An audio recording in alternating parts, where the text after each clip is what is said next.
Hey Leo, so I know you and Noah already talked about this a bit, but I'm kind of freaked out about the gray hours vote as well. And Ara agreed to talk about it.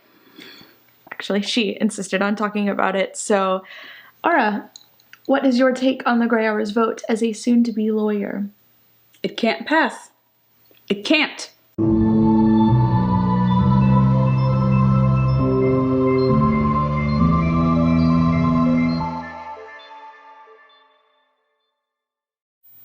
I don't even understand how something like this has come to a vote, but there's absolutely no legal basis. There isn't? None at all. I think the reason anybody's even talking about this is because it is such an outlandish concept that there's been no precedent to shut it down from the beginning. So it is a new idea. God, the timing in my life sucks. New right now. and politically driven. Shit like this always comes out when there's an election coming up.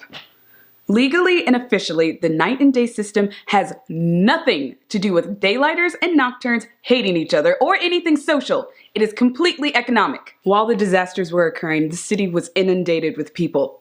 Newcomers were staying in hotels or whatever they could on a temporary basis. But once the initial disasters ended, everyone realized there was no temporary solution. This was the world now.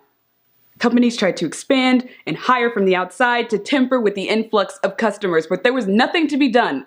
International trade and manufacturers were destroyed, and it took the surviving cities decades to become properly self-sustaining again. More importantly, there was no space or infrastructure to serve a population 3 times the size. Imagine going to a grocery store with 3 times as many customers, but the same amount of registers. Miserable lines, right?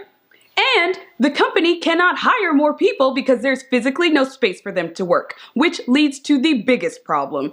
2/3 of the population have no way to make money, and the system they live off of has no money or resources to support them, which is where the social conflict actually begins to arise. Haves and have-nots and taxpayers and freeloaders, but on a massive scale.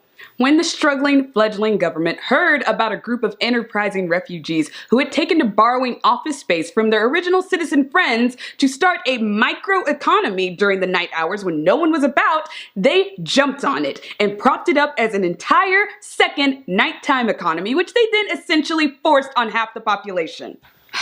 The whole system is questionable, of course, but whatever it is, legally speaking, it is an economic system, which means that the upcoming social vote is completely outside of it.